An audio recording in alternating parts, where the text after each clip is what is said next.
This is the Marketing Agency Power Hour, and I'm your host, Cal Wilder. Each week, we'll power through discussions on business challenges, success stories, and game-changing strategies. This show is sponsored by SmartBooks, provider of bookkeeping and accounting for marketing agencies. Let's get started.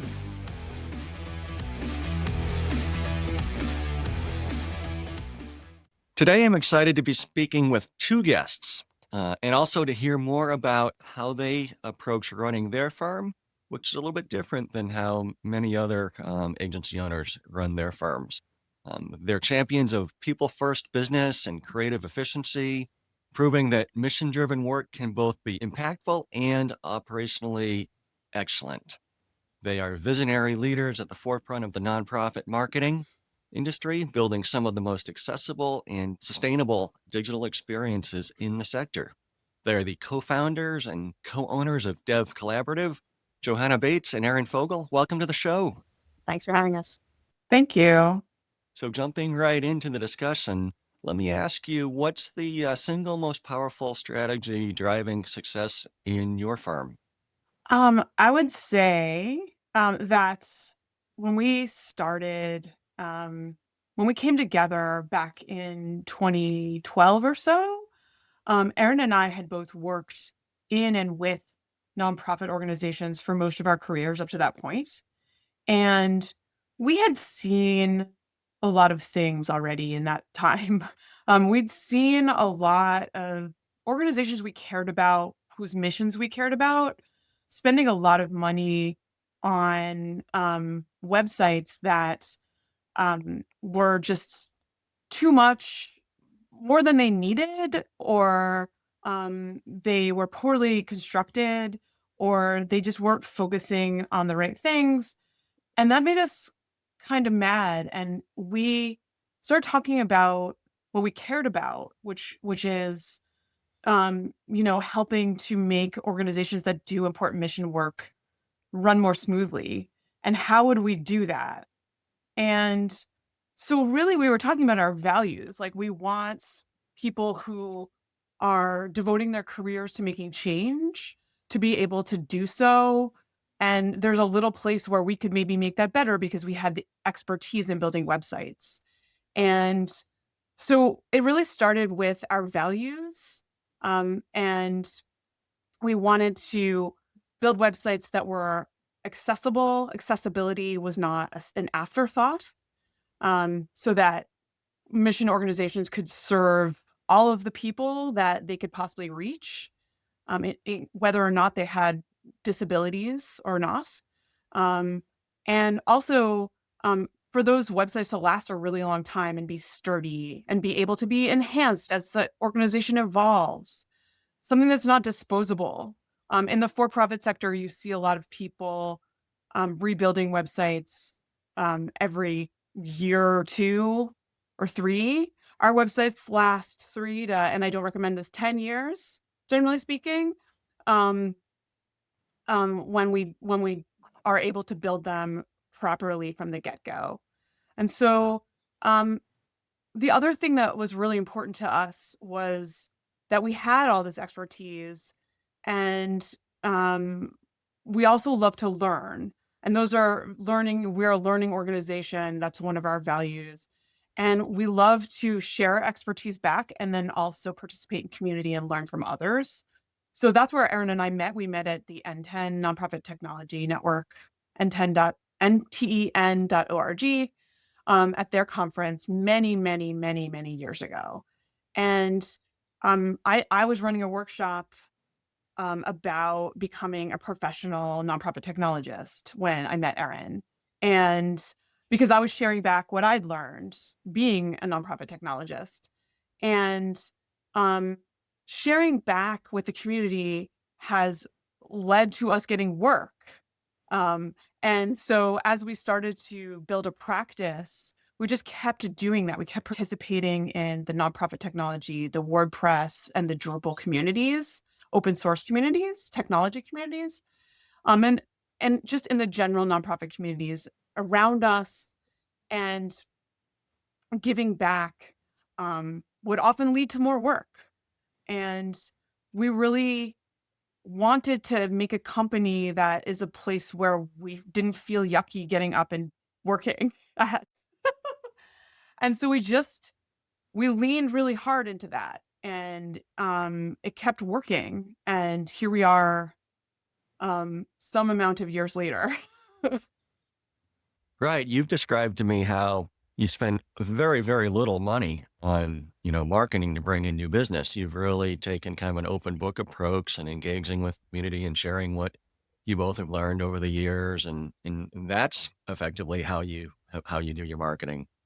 Yeah, I would say that every now and then we'll get a client who will say, "Oh, I met you at a conference 8 years ago." Um, and we didn't have the money then, but now we're ready to talk about a project. So it's really those little organic marketing, networking, word of mouth that has helped, you know, spur the business. And you came out of kind of working in the nonprofit space before starting DevCollab, but so it might have felt natural to continue focusing on that space, but that probably took some courage to do because you probably had opportunities to do work for other industries and like you probably decided to turn away some revenue that probably would have been nice to have at the time, but maybe you didn't need to have it because it distracted from your longer term vision and your values. Yeah, I would say that so I was always on the business side of the nonprofits. I was in the consulting role.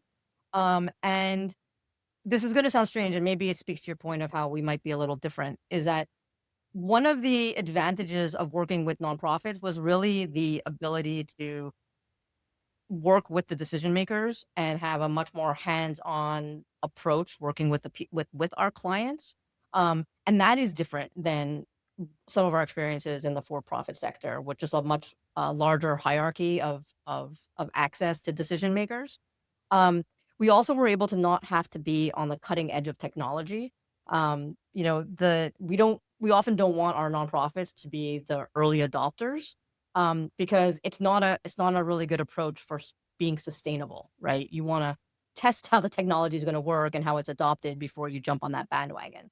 Let somebody else work out the kinks first. Totally. So those factors were enabled, like those characteristics, right? Enabled us in this industry a little bit better because we didn't have to. The cost of some of the work and the revenue was low. The revenue was lower, but some of the cost was lower too, because we weren't needing to be as cutting edge as some of the the similar websites being built in the for profit space. The nonprofit sector is always needs to be a little behind because their budgets are smaller and they need things to last longer.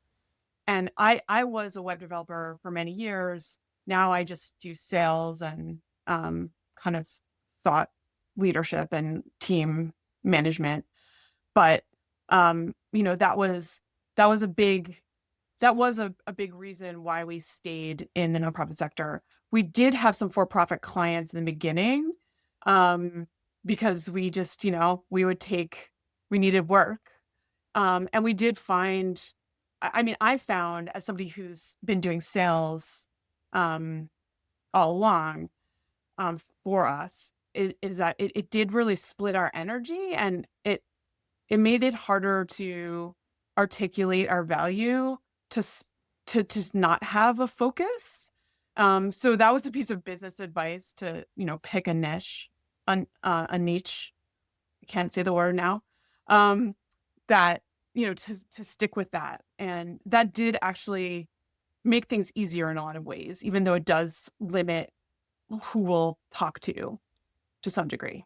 And I think it's a bit too, it's not just nonprofit or for profit, like how a client runs their financial statements and what kind of like how they're structured is not really what we were all about. It was about the values of that client. So we would more soon work with a progressive business than we would to, a not progressive nonprofit. The value is more important than just saying you have to be a nonprofit. Yes. So if there are people listening to this who are interested in kind of taking a similar go-to-market approach, not necessarily in the nonprofit space, but in some particular niche, through kind of engaging, contributing, sharing information, helping other people, not spending money on, outbound marketing and salespeople and all that, but do it, more organically, personally, with a very low, nominal marketing budget. Do you have any advice or tactics that you might recommend to them? I would say making sure that you have you diversify the sources of revenue. So when we were really small, we were just building our websites for clients, and then we had relationships with other vendors to take over the support. And we realized after a few years that that meant that all of our clients were one and done, and we would never see them again. So we realized having our website build practice was important, but also having a source of recurring revenue with through retainers and support agreements, right, was actually a method to sustain us. So that was one area that really, that was really helpful to us. Another thing that was really helpful to us too was really making sure, really understanding the difference between our cash and our P&L statement. Because if we didn't have the cash to pay our our contractors or our employees, then we couldn't get the work done. But it was a cycle because we were in the beginning just getting paid from our clients, and only then would we be able to pay our workforce. So we started making sure that our contracts were structured with down payments. And when at a time when everyone was talking about being doing all your work on time and materials basis, we actually were switching more to a fixed price model. Because at that point, generating the cash and having confirmed, steady cash, in our pipeline was the most important. And so being able to have more than one revenue stream and be able to have a cash padding from which to work were, very helpful to us. Yeah, that was practical. That was the practical answer. My answer is that I'm convinced that if you can't do organic sales and knowledge sharing based marketing unless that's really effective, unless you really know what you're talking about and you really care. I think what's worked is that we've stuck to things that we know well and care about and crafted this business based on those things. And those are those problems, those people I care about, those problems I care that I know how to solve for the people, the kind of people and kind of organizations that I care about. It's very easy for me to go in and talk to people fairly confidently because I do know what I'm talking about. And I think I've seen people try to do organic marketing when you can tell like they were just hired to do it and they're just kind of reading off a script that they've studied well, but I think that's pretty transparent. So just being genuine, I think it sounds really basic, but I see people not doing it aplenty. So wanted to throw that in there. Okay, thank you. So we've talked about, how you deliver success to clients, but how do you define success for your own firm at DevCollab? How do you measure it in terms of, growth or profit or lifestyle or, those kinds of factors? Certainly, from day one, we set out to define a company that wasn't going to be a 40-hour a week company, which from a accounting and forecasting perspective, that has continued to make difficulty in how we plan things, because all most software tools are set up based on a 40-hour work week. But it allowed us to work with people who were interested in doing more with their 40 hours a day, other than their primary work. So we've always worked with people who they could be, parents who are, raising kids at the same time, people who are authors, people who is a EMT, would get called out on like an ambulance run right in the middle of a meeting. But we wanted to be able to offer those types of work-life balance in reality, right? Like you could hold this job and we will support you being an EMT. I bet there are not very many other marketing firms that could say that. Probably not. And being able to offer that, has led to us retaining our team for a very long time. We've had some turnover, but I think the biggest thing is that there might be less of a burnout because folks are really able to balance, other pursuits. Um, so no one works 40 hours. We talk about work-life balance and like we put it into practice as well. Um, Johanna, do you want to add to that? Yeah, I think we really try to foster a work environment again that we would want to be in. So we're a learning organization. Everyone gets to go to at least one conference a year if they want to. Um, we really aim for that. We give everyone some sick time, some vacation time, some holiday time. We really urge them to take it. We document our processes so that people can step away, so that other people can cover them. Because if you don't document processes, that is a blocker to someone else being able to step in and do your job so that you can get some rest. The tech industry and the nonprofit industry both have really high levels of burnout, as does agency work, right? And so I think um, something that we want is a place where we can work where the temperature's just turned down a little bit from what it is and sort of your typical environment. One example of a choice we made early on when we started supporting websites, we um, we partnered with a hosting company that has 24-hour support. So because most websites kind of emergencies when a website goes down is a hosting issue. And we, we tell clients that we will do our best to help them when they're in a jam, but we take weekends off and we go home at night, or we go into the other room in most of our cases because we work from home, um, and spend time with our families and our pets and our hobbies and our lives. And because we can't be on call 24/7 and deliver consultative, high quality, full brain partnership to our clients. It's not possible. And so that is a choice we made to help, keep a work-life balance. So I suspect some listeners may be a little envious of how you're pulling this off, or a little bit curious about how you're pulling this off. And you've got to be able to, as a business, afford to be able to pull this off, right? And so I'm curious, how do you go about approaching and think about and managing the finances for the firm? Um, I mentioned a few things earlier just related to, making sure we had cash and making sure that we had different revenue streams. I think another aspect is really understanding our goals. So along with offering that, work-life balance, we've also had the goal to not scale tremendously. We still wanted growth, right? We want to be able to increase salaries, increase benefits, but we've always maintained that we don't want to be a company that is bigger than say 10 people.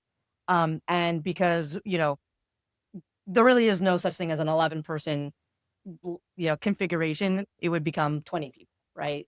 If so, it's always been a balance of making sure we have enough projects to keep everyone busy and fulfilled, but not take on too many projects, so that we don't have to hire very quickly and then let people go. So knowing our goals and knowing that we aren't trying to scale, and that hasn't been easy because it has meant that we've needed to shuffle things around. Um, project managers always talk about, the triangle of like quality, schedule, and budget. Um, we've really run the business that way too, and in terms of how we've had like our clients. So we have we talk to our clients about schedules, and we have to be flexible with our schedules. They understand that um, part of the agreement of working with us is that there's some flexibility, and so when financial situations affect our schedule, right? We often will shift our work in order to accommodate those finances. And what I mean by that is, if we do suddenly get a call for a project that has like a good margin and needs our attention right away, and we have another project that is a slow and steady project, we might talk to that client and make that project more slow, and just take a bit more time so that we could squeeze in our schedule, a high return client. I think that being able to do that is because as an owner, I'm able to be hands-on, I have hands-on oversight into a lot of the work. Um, but it's required a lot of flexibility, and it's required a lot of just a lot of trust all around to be able to manage it this way. Um, I think another success factor too had to do with shifting from contractors to employees. We actually um, we've gone through various stages. Right now, we're 9 full-time employees with 1 full-time contractor. But it wasn't always that mix. For a period of time, I think we were like 4 employees and 6 contractors. And there are pros and cons to what we're able to deliver with both of those models. And understanding those differences has really helped us as well, because we've been able to adjust our delivery model, based on who we have available to do the work. I think one of the things you said about being able to have some flexibility with schedule seems to speak to the strength of the relationships you have with your clients, that they're willing to be flexible and a little bit of give and take, and knowing that when they need you to put them first, you'll put them first, but sometimes you've got to put somebody else first. Yep. We talk about prioritization from day one with our clients because it comes up in budget.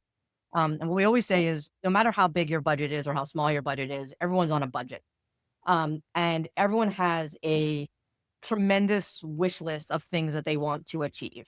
And it is very often that your budget and your wish list just don't match.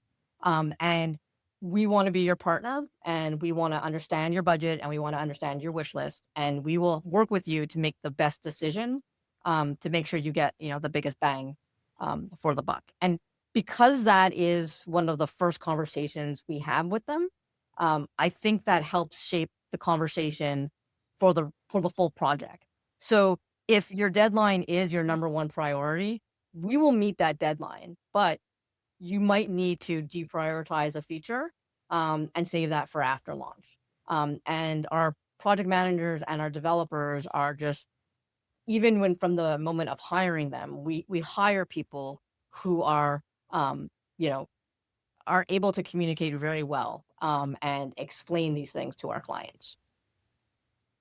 Yeah, and I'd also add that we do a pretty intensive vetting. We've gotten better and better at vetting clients and sales. Um, it's definitely like we're trying to win work, but we're also trying to find the right match.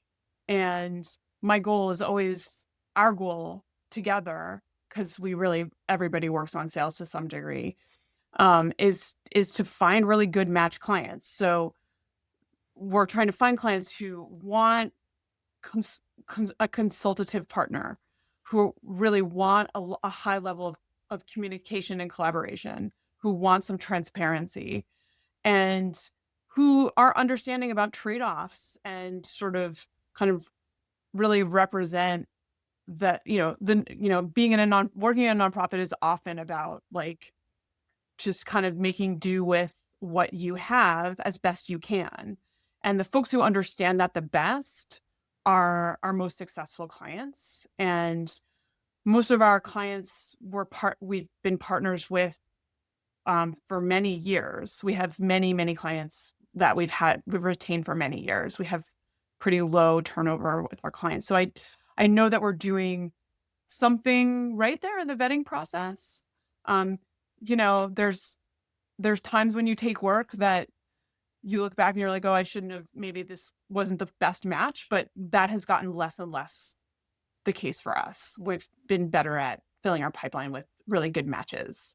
And from a firm accounting and financial management perspective, I think you've done a few key things and kind of, got the basic building blocks in place that allow you to, continue to remain a values-driven organization while being profitable and, um, you know, having control over your finances, right? You've got a revenue forecasting system in place. We've got, a good chart of accounts with consistent monthly financial reporting, so you know how the business is performing financially. And I think you've set some profit targets. And having worked with you personally a couple years back, I can validate what you're saying is true. I mean, I remember when I first started working with you on the budget, and I saw 30 hours a week per employee. I'm thinking, is that 30 hours a week of billable hours out of a 40-hour week? And came to a person, no, that's 30 hours a week, and that might only be 22 hours or something of quote unquote billable hours, right? Um, and when you set profit targets, there's a range that's reasonable, but you were never stretching for the high end of the range to try to get Right. every last hour out of an employee or every last dollar out of a client, right? So you got the good basics in place. I feel like that give you the information you need to run the business while still trying to fulfill your values. We'd be a lot more profitable if if we were to tweak some of the decisions we made. We're not going to tweak them, but um, it's it's something about if and anyone is listening and wondering about doing a shorter work week right across the board. At the end of the day, it still takes people a certain amount of time to organize themselves and participate in meetings and be part of a team.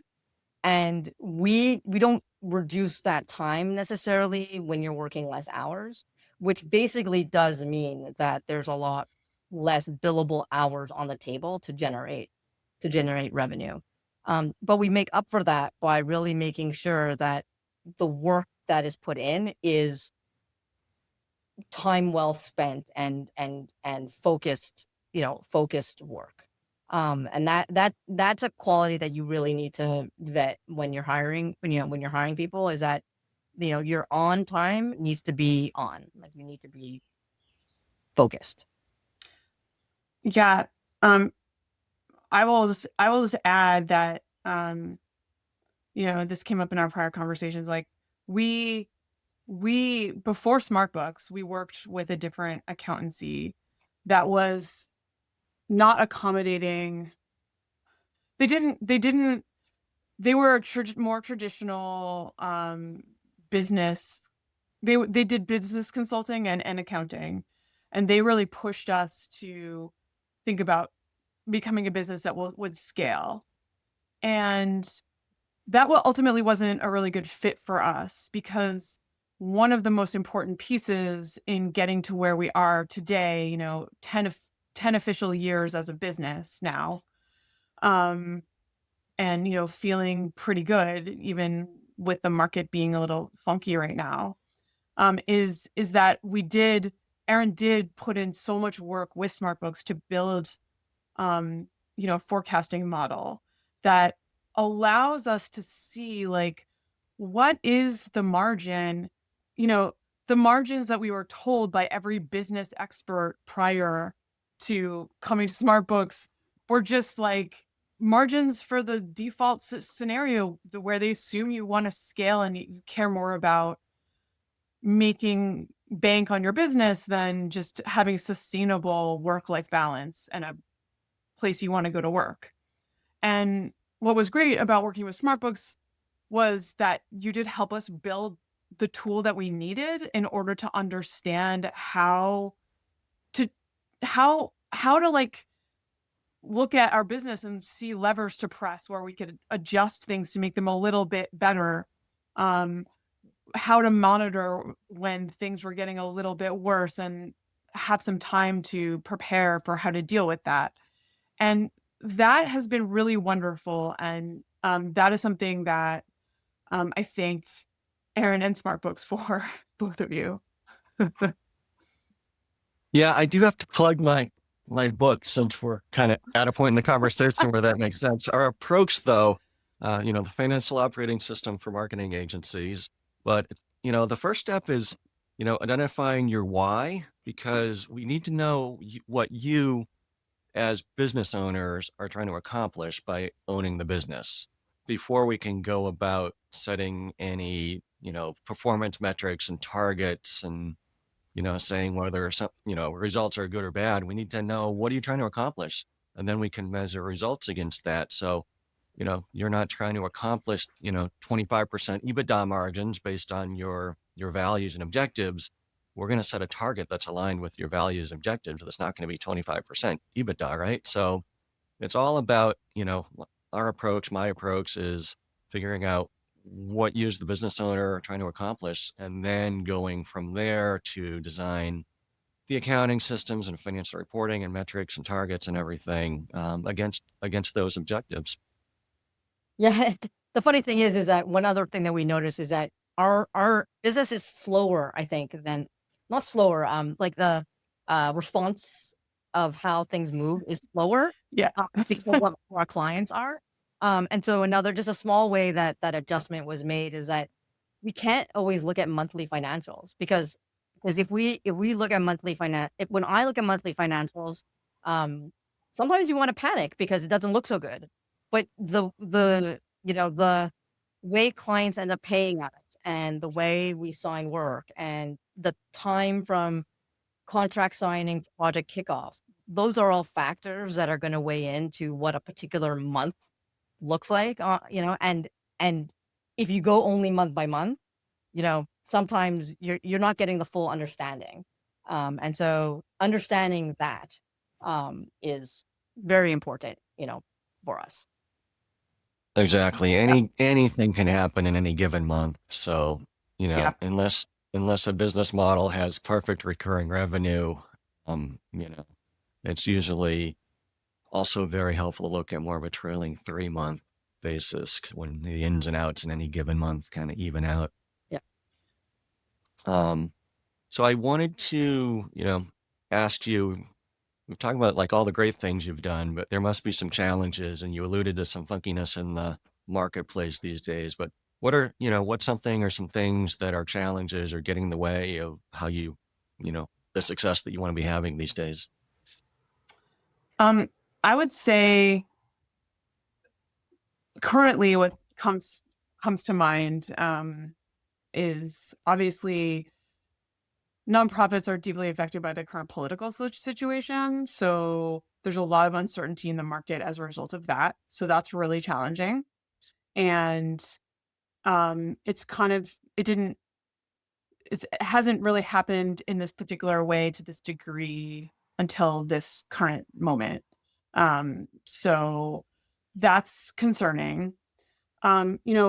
We and it's not just that orgs are having their funding cut, it's also that they're worried about having their funding cut. That also changes the way that they make decisions, right? And already, as we just said, like the nonprofit sector kind of moves on a geological timescale, and which is again why having SmartBooks customize our models is so important to us. So we've got that challenge happening. We also have the challenge of the fact that we work in technology, and we work with open source technology, which means we're basically work with Drupal and WordPress, which are the two largest, most well used content management systems, or a software that you use to build a website in the world. And we use them because they're the two best, but they change and evolve more quickly than um, than a geological time scale. So the combination of spending slowdown and changes to in technology, that can create a really challenging landscape to make any predictions across. Um, Folks might have heard recently that the founder of WordPress kind of just lost it a little bit and had kind of a tantrum and like shut off some servers, and people couldn't update their websites, and that's the kind of thing that you know uh it can happen in a proprietary company for sure, and it has, and that's actually almost more dangerous because tons and tons and tons of people have copies of WordPress, so it's never going to be lost and shut down in a black box. But it can be really challenging to keep clients educated about how things are changing in the tech landscape, keep them moving forward without pushing them in some sort of financially unsustainable direction, and then fielding all this sort of turbulence and uncertainty around funding. Those are the two biggest challenges I can think of off the top of my head at the moment. I would agree. I think everything. I think it comes back. I think it all comes back to that. Because even decision making is slower because of it.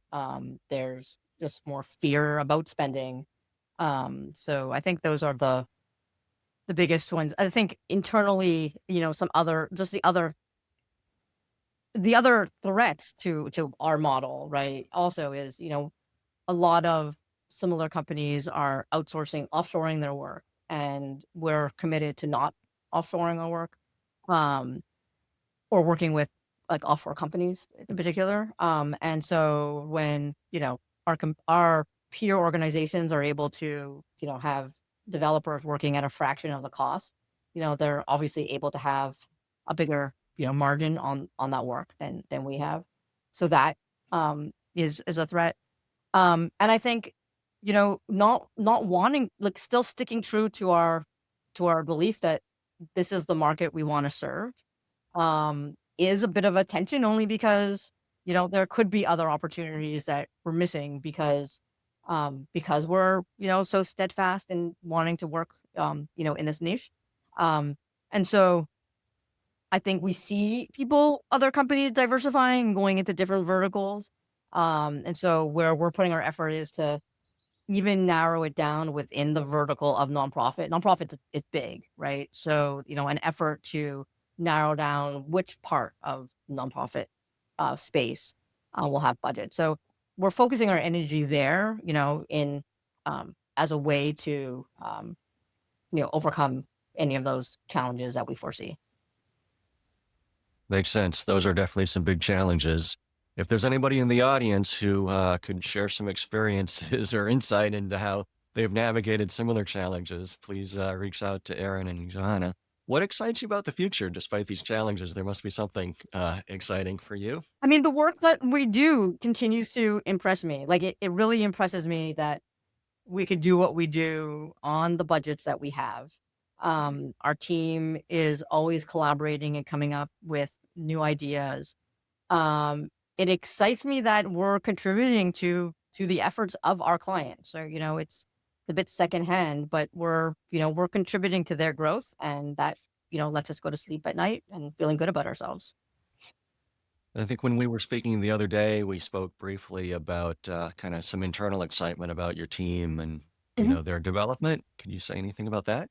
Yeah, it's really satisfying to watch a team that cares about each other and communicates well, and you can watch them learning in real time. Like, we're a completely remote company. We use Slack for communication primarily, and Zoom, but we do get together a couple times a year. We have a retreat once a year in person for a few days. And also, we meet up at conferences, particularly to the developers. And also, we get together regionally, like when we can. So we have a little bit of in person time together. And I feel like, you know, um, because we're small enough, we've maintained this size on purpose, where we can each learn a little bit about the area of the business that we each work in. So, for example, Erin does these like really in-depth presentations to our whole team about our finances and how we're doing at our retreats. And we had one of those retreats in, I think, March. We met up in Chicago. Erin presented like, oh, here's where we're losing money. Here's where we're doing really well. Here's some ideas. Do we have any thoughts? Got people thinking. Then a few weeks later, I went with some developers to DrupalCon, which is like North America, where I helped run the nonprofit summit there. And that's a huge conference with a couple thousand people. And um, our team came back to me at dinner one night and they were like, oh, I got this great idea that was related to the thing that we learned from Erin about our profit margin and how we could, you know, how we could make an efficiency that would help us. And I was like, and it was two of them, and they came from different like sessions with two different ideas, and they were good ideas.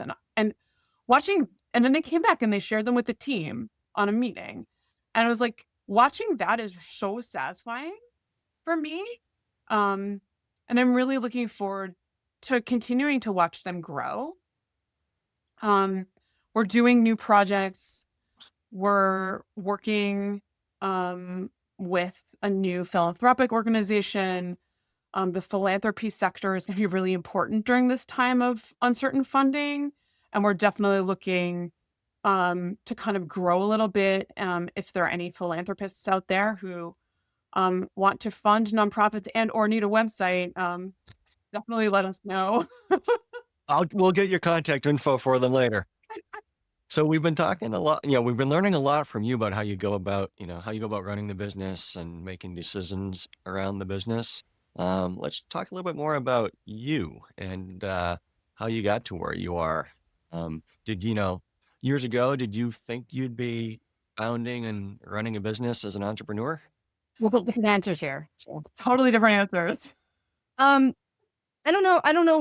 I don't know if I originally where my original thoughts were, but my undergrad degree was in communications, and I was going to go into audio sound production, but it felt too risky to do that post graduation, and this new thing called like the internet was evolving, and so I hopped on that bandwagon.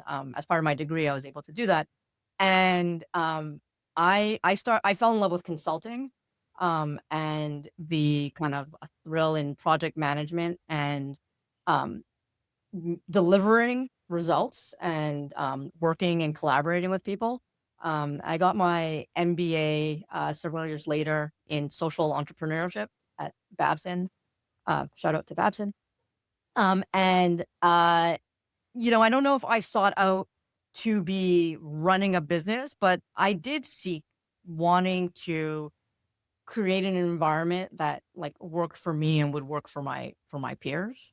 And we did not, Johanna and I did not meet and say, let's write a business plan. It was, and we won't go bore you into the details here now, but it was a very small or long, I guess, organic process of let's take on a project together. I will manage it. You will develop it. We had another person also developing, and it worked out. It was a success. So we use that as a reference, and we got another project. And I was still supplementing income, working on freelancing in different places.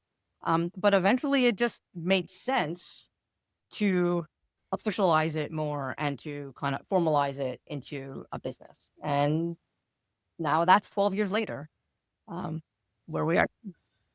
Yeah. Our contracts got large enough that we needed to become a business. Yeah, I majored in religious studies. And I minored in poetry. And I thought I was going to write. I thought I was going to be a writer of some kind. And my first job out of college was I had to learn how to build HTML pages for the nonprofit I was working at the time. and I was also writing marketing copy for them. They were a publisher.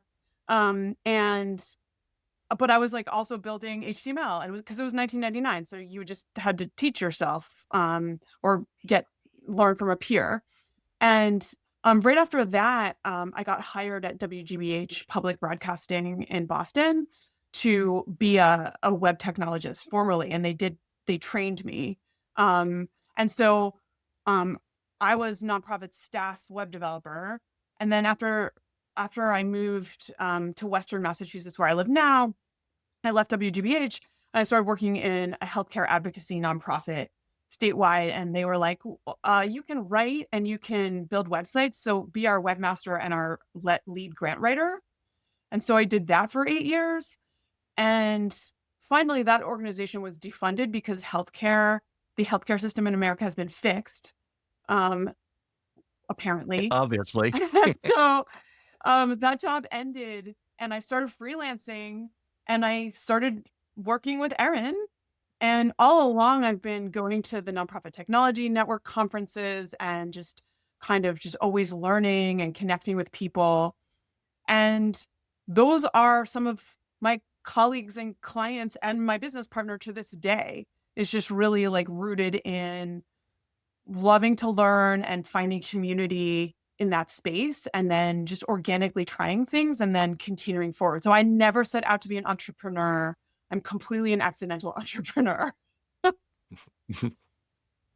Well, that's great. I never thought I would be either. You know, nobody in my family was an entrepreneur. My father worked at the same company from when he, graduated until he retired, right? Yep. Same. I didn't expect to be doing it, but I guess I'm a little too much of an independent thinker to just be a straight W-2 employee. So I'm sure you've learned a lot over the years, and you've mentioned some things, but if you could go back in time to when you started DevCollab, and give yourself some advice, what would you tell yourself? Well, I thought about this, and I have they're a little contradictory, but in one way, I would say don't worry about planning everything. Like it take time to see what happens and experiment with it, and then learn from it and iterate on it. I think earlier or in our business, I think I always have this fear that like we're not planning enough, like we're not thinking ahead enough. So I would tell myself it's okay that you're not planning everything. But I would also tell myself to really track everything that you do and decisions that you make and the why behind those decisions. Because as you get older and your brain's not going to remember things as well. Nope. And it's helpful to have the metrics to look back on and have that data to make, informed decisions. So things that you might not think as being relevant to you in 10 years, it actually might be relevant. So, do a better job tracking that. Johanna, what about you? I really don't know what I would tell myself. I think I would tell myself to have more confidence in doing business the way that Erin and I wanted to do business, even though it wasn't standard and it wasn't like normal and according to, all the business experts who mostly did not resemble us in any way. And just to know that, if something was working, I could continue forward with, and if it, adjust as needed. And, you know, I felt I had some sense that it was possible to build a business that was not a little non-standard. It was in line with our values. But I wish I could go back and tell myself, like, yeah, you can. And don't let anyone tell you otherwise because they're going to try. Yeah, I think both of those things are very good pieces of advice, right? Erin, lifelong learning, but documenting it so you can kind of reference it and remember it later. And yeah, I think both of those are great pieces of advice. So we're approaching the end of the power hour, but I'm also very curious to know kind of what you each like to do outside of work. So, Erin, do you have any, passions or hobbies you like to pursue outside of work? Yeah, I do. And it ebbs and flows, I would say. I have two two children, two boys, 12 and 14. So parenting them is something I definitely do in my spare time. I enjoy producing theater and being involved in theater productions. We have a ski house, and we enjoy going skiing on the weekends and hiking in the summer. And so I try to get outdoors as much as I can. That's great. Very active outdoors. I love it. Johanna, how about you? Sure. Well, my child's about to go off to school. Um, so I'm not parenting as actively anymore, which has been really nice because I do have more time for other things that are not work.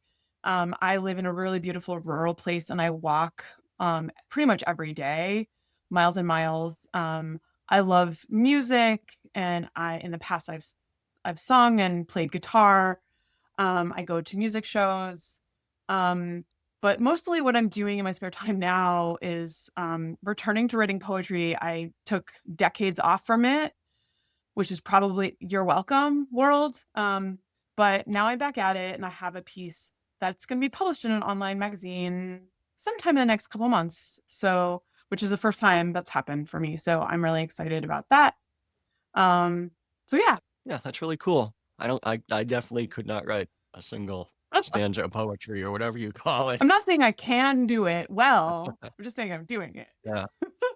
Well, my kids, I've got boys who are about the same age as Erin's boys, and they're bringing home some poetry from school. So my kids are probably better poets than I am.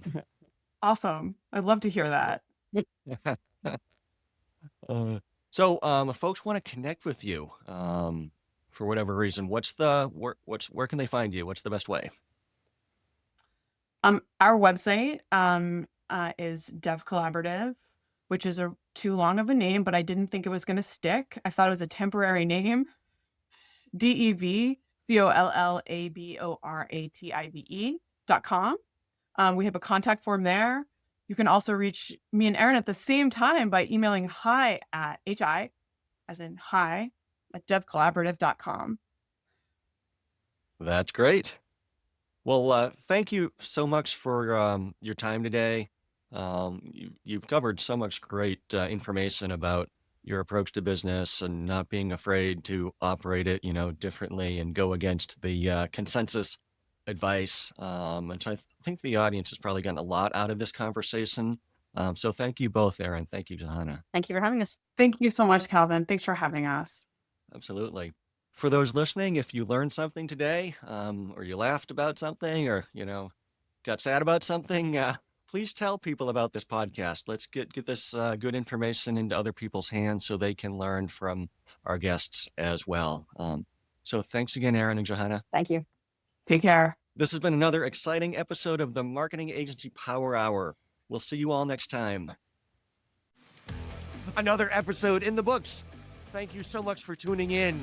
For show notes and more, please visit marketingagencypowerhour.com. This show is sponsored by SmartBooks, providing marketing agencies with bookkeeping, accounting, and finance support. With SmartBooks, you gain the clarity and confidence to make your agency a success. Until next time,